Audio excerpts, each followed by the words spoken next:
Mondstadt. Mondstadt is a nation that always feels like home.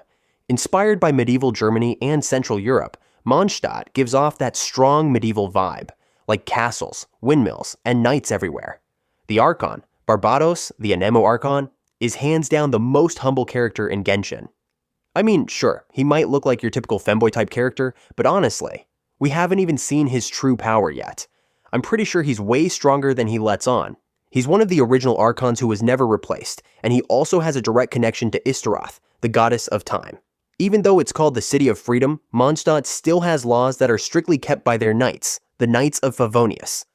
This whole ideology actually came from a place of trauma. Thousands of years ago, old Mondstadt was ruled by a storm god named Dekarabian, who literally trapped his people inside a hurricane just to protect them. The landscape here is just stunning, filled with beautiful hills and rocky cliffs. Mondstadt could easily be the most beautiful nation in the game. Easy A-tier nation for me. Liyue. Unlike Mondstadt and its freedom vibes, Liyue is all about commitments and contracts. This place is basically the economic heart of Teyvat, centered around a massive, gorgeous harbor. It used to be led by Rex Lapis, aka Jungle, the Geo Archon. For 3,700 years, he'd show up once a year just to give his people some expert economic guidance. Yeah, imagine your god dropping yearly financial advice. But now, Liyue has moved on from the era of gods to the era of humans.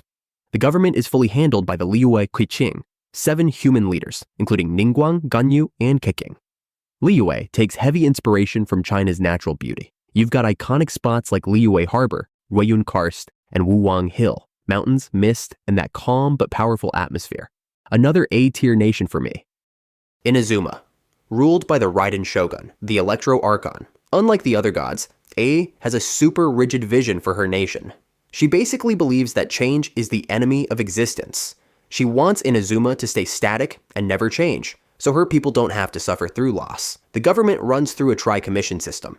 Tenryu Commission handles military and law enforcement, led by the Kuju clan.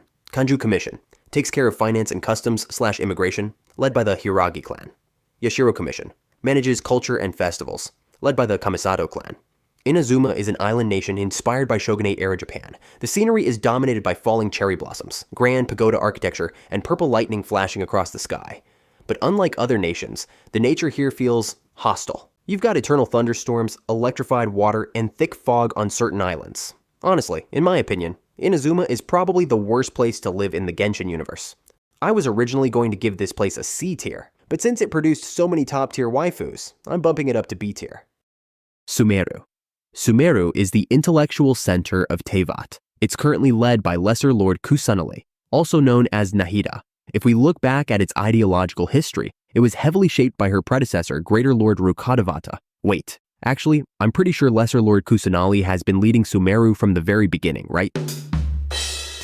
In Sumeru, knowledge is tightly controlled by the Academia. They use this device called the Akasha Terminal, basically like a fancy magical AirPods in your ear, to distribute information to people based on their status and needs. Sumeru takes inspiration from South Asian and Middle Eastern cultures. The region is split into 2 extreme ecosystems. First, Avidya Forest, a massive rainforest filled with glowing mushrooms, trees as big as mountains, and a super rich living ecosystem. Then there's the Great Red Sand, a seemingly endless desert hiding the ruins of the ancient civilization of King Deshret. You'll find massive pyramids here that mix ancient machinery with straight-up magic. Sumeru has this exotic, magical, and mysterious vibe. The forest feels like a fairy tale, especially with those tiny plant-like creatures called Aranara living in secret. Honestly, it's my absolute favorite nation. At least it would be, if I hadn't decided to help that girl. First S-tier nation for me. Fontaine. Absolute cinema. That's the first thing that pops into my head when I think of this place. Fontaine is Teyvat's hub for culture and art, standing tall and majestic right in the middle of the water. Fontaine is all about drama, justice, and aesthetics.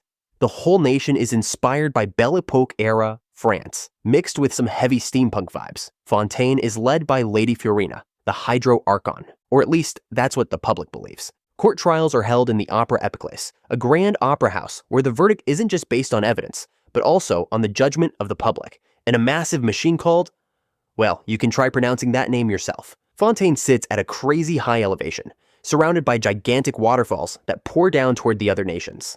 The capital city is insanely elegant. Cable lines running across the city, street-side cafes, and citizens dressed like they walked out of a fashion magazine. It's also the most mechanically advanced nation in Teyvat. Overall, Fontaine has this elegant, melancholic, and theatrical vibe. People really care about etiquette and their public image. But behind all that glitz and glamour, there's this deep-seated anxiety because of a certain doomsday prophecy. I absolutely love Fontaine, both for its story and its culture. Easy S tier. Natlan. Natlan is such a unique place because here, fighting isn't just about violence. Fighting is about pride, tradition, and protecting what matters. Warriors from different tribes compete here, not to kill each other, but to gather burning spirit, to protect the nation from the abyss. It's a form of respect and a way to honor their history. It's led by Mavwika, the Pyro Archon and the god of war of all Teyvat. Geographically, Natlan is wild. You'll see steep cliffs, rivers of lava flowing through the land, and hot springs where people chill after intense battles. The region draws inspiration from a mix of Latin American, African, and Polynesian cultures. The coolest part? Humans here live side by side with Saurians, basically small evolved dragons. These guys aren't just pets, they're partners in both travel and combat. Natlan feels energetic, fiery, and primal. Honestly, I really like this place, but considering how much conflict there is, I'd be a bit hesitant to actually live there. I'm putting Natlan in A tier, mostly because Mavwika is just way too gorgeous. Krai. Well, to be honest, I'm not even sure if you can call this a nation. Geographically, Krai is still part of Snezhnaya. The folks here don't worship the Cryo Archon. Instead, they revere Columbina as a manifestation or descendant of the Moon Sisters.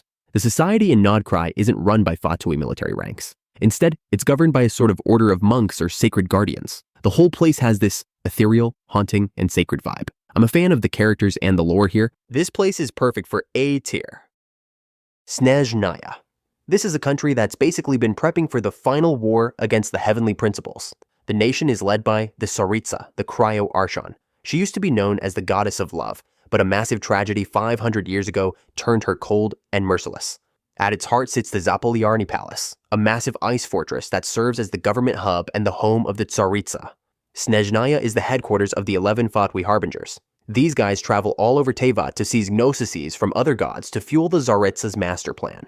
To be honest, we still don't know exactly what Snezhnaya looks like in-game, but looking at everything that's happened so far, it doesn't seem like a great place to live. I'm giving this one a C rating. Kaenriah.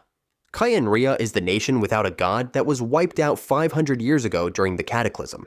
But because they had no Archon, they weren't bound by the laws of heavenly principle, which eventually made the heavens see them as a major threat. They developed high-level alchemy, especially through the scientist Rheindotter, who could literally create life from nothing, like the dragon Durin and Albedo. Kaenriah wasn't on the surface of Teyvat. It was hidden deep underground where sunlight couldn't reach. Kaenriah is also the birthplace of some of the most influential figures like Piero, Capitano, and the Five Sinners. When the gods destroyed it, the people weren't just killed, they were cursed. Purebloods were cursed with an agonizing immortality, losing their minds over time like Dainsleif and Capitano, while those of mixed blood were turned into the monsters we now know as Hilichurls, losing their humanity forever. Even though it sounds terrifying, I'm honestly obsessed with this nation because of how incredible they were at building a civilization without any gods. Definitely an S tier for me.